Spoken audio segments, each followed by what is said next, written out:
നീയാ സൈക്കോ എന്താ പരിപാടി? ചുമ്മാ ടെക്സ്റ്റ് ബുക്ക് മേടിക്കാൻ വേണ്ടിയിട്ട്.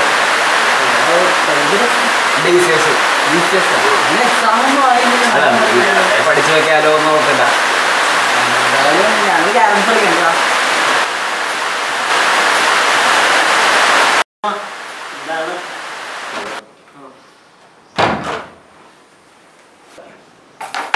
എന്താ പരിപാടി? അങ്ങനെയൊന്നുമല്ല, നമുക്കും പ്രത്യേകിച്ച് പരിപാടിയൊന്നുമില്ല. നീ ഇടയ്ക്ക് ഫ്രീ ആവുമ്പോ ഇങ്ങോട്ട് വാ. നീ ക്ലാസ്സിൽ സൈലന്റ് ആണല്ലോ, ആരോടൊന്നും മിണ്ടാറൊന്നുമില്ല. ഇവിടെ വന്നിട്ട് ഇപ്പൊ ഒന്നും മിണ്ടണില്ല. അങ്ങനെയൊന്നുമില്ല, ഞാൻ ഇങ്ങനെയാ. ഗേൾസിനോട് ഇങ്ങനെ തന്നെയാണോ? ബോറടിക്കണടാ. എന്നോട് പാട്ട് പാടിയേ. പാട്ടോ ഡാൻസോ എന്തേലും കാണിക്കേ. അതൊന്നും എനിക്കറിയില്ല. നിനക്ക് പിന്നെ എന്താ അറിയണേ? ആരോടൊന്നും മിണ്ടത്തുമില്ല. മിണ്ടനാണെങ്കിൽ തന്നെ എല്ലാം ഓരോരോ വാക്ക് മിണ്ടുകയും ചെയ്യും. പിന്നെ ചെയ്യാൻ പറഞ്ഞാൽ അതും ചെയ്യും. എനിക്ക് എന്തെങ്കിലും ഒരു ടാലന്റ് ഉണ്ടാവില്ലേ? പാട്ടോ ഡാൻസോ ഫുട്ബോളോ അങ്ങനെ എന്തെങ്കിലും? അങ്ങനെയൊന്നുമില്ല, മിക്കപ്പോഴും കഥ എഴുതും, അത്രേ ഉള്ളൂ. കഥയൊക്കെ എഴുതുമോ? കഥ എഴുതണ ഈ ബുദ്ധിജീവികളുടെ ഒരു ലക്ഷണമാണ്. അതെ, നീ എങ്ങനത്തെ കഥയൊക്കെ എഴുതാറ്? റിയലിസ്റ്റിക് ആയിട്ടുള്ള കഥകളെ എഴുതാറുള്ളൂ. പറ കേക്കട്ടെ. അങ്ങനെയാണെങ്കിൽ നിങ്ങൾ രണ്ടുപേരും ക്യാരക്ടേഴ്സ് ആയിട്ട് ഇപ്പൊ ഒരു കഥ പറയാം. അത് പൊളിക്കും. പറ കേക്കട്ടെ. ആടാ, നീ പറയണ മുത്തേ കേക്കട്ടെ.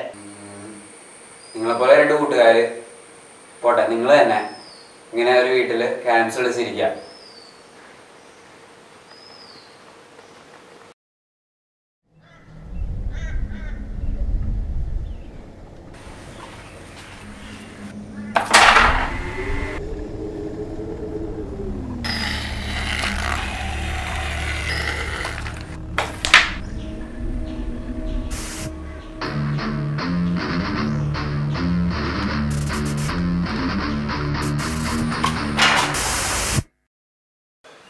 എടാ വാട, അടുത്തുള്ള കളിക്കാം. ഇനി കളിക്കണം. ഞങ്ങൾക്ക് തോറ്റ് മതിയായ. ഞാൻ ആ ഫോണിൽ മാറ്റി കളിക്കൂ. എന്നാ കുറച്ച് വെള്ളം കുടിച്ചിട്ട് കമോൺ. അന്ന് ഞാൻ പറയാം. കോട് വിശക്കുന്നുണ്ട്. ഇവിടെ വല്ല കഴിക്കാനായിട്ടുണ്ടോ? ചക്കയുണ്ടോ? ചക്കയിലേക്ക് വേണ്ട, വേറെ കഴിക്കുണ്ടോ? ഫ്രിഡ്ജ് നോക്ക്. ഫ്രിഡ്ജിൽ നോക്കാം. അവിടെ സോസ് ഇരിക്കുന്നുണ്ട്, എടുത്ത് കുടിച്ചോ. സോസിന്റെ വായിട്ടെ കുറച്ച്. എടാ ഇതിലൊന്നും ഇല്ലടാ, വേറെ എന്തെങ്കിലും ഉണ്ടോ? വേറെ നീ നോക്ക്. എന്താണ്? ചെമ്മീൻ വല്ലോ വാങ്ങിച്ചു വെച്ചിട്ടുള്ള. അടുത്ത പ്രാവശ്യം മേടിക്കാം. ആൾക്കാർ വരുമ്പോ ഇതിനും കഴിക്കാൻ കൊടുക്കണ്ടേ? ആൾക്കാർ വരുമ്പോ നിനക്ക് എന്തിനാ കഴിക്കാൻ? അതൊക്കെ വിട്. നമ്മൾ ടൂറിന് എന്തായി? ടൂർ സെറ്റാണ്, പക്ഷെ ആ HOD അപ്രൂവൽ തന്നില്ല, സാങ്ഷൻ തന്നില്ല, ഒന്നും തന്നില്ല. HOD എന്താ അപ്രൂവൽ ചെയ്യാത്തത്? അറിയില്ല. നമ്മുടെ HOD പ്രശ്നം. വേറെ ബാച്ചിലെ ആൾക്കാരൊക്കെ പോകണ്ടല്ല. അത് ഞാൻ ചോദിച്ചു മിസ്സിന്. തട്ടിട്ട് ഞാൻ സെറ്റാക്കിട്ട് പോയില്ലേ? നീ തട്ടിട്ട് പോയത്? ഞാനല്ല ആദ്യം ഇറങ്ങിപ്പോയത്. ശരിയാണല്ല. പിന്നെ തട്ടിട്ട് വല്ല പട്ടിയോ പൂച്ചയായിരിക്കും. അവിടെ നോക്കിയേ, നീ കണ്ടോടാ? അവിടെ എന്ത്? എടാ അവിടെ ഒരു ആളെ കണ്ട്. ഓടാ, അതല്ല കത്തം നീങ്ങിയതായിരിക്കും. ഇവിടെ ഞാൻ സത്യമായിട്ടും കണ്ടാകുക. ഓടാ അവിടെ നമുക്ക് നോക്കത്. പാട്ടും കേട്ടല്ല വന്നേ. എനിക്ക് പേടിയാ. അപ്പൊ എനിക്ക് പേടിയില്ല. വന്നേ, നീ ഒറ്റയ്ക്ക് പോയി ചത്താ താൻ പിന്നെ എന്നെ വിളിക്കണേ.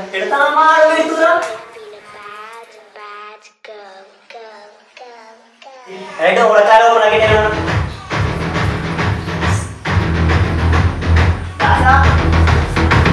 റിമോട്ട് എവിടാ?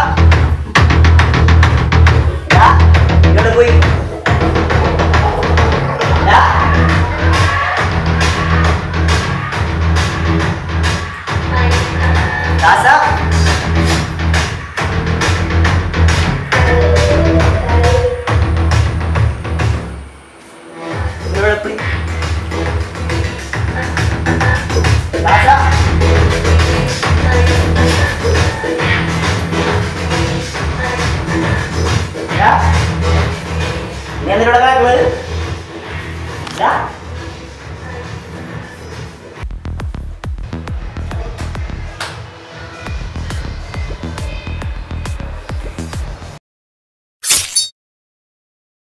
ഇതാണ് നിന്റെ റിയലിസ്റ്റിക് സ്റ്റോറി.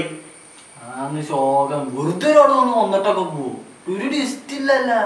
ആ ഒരു ട്വിസ്റ്റ് ഒക്കെ ഉണ്ടെങ്കിൽ പിന്നെയും കൊള്ളായിരുന്നു. ഇത് വെറുതെ ശോകം സ്റ്റോറി.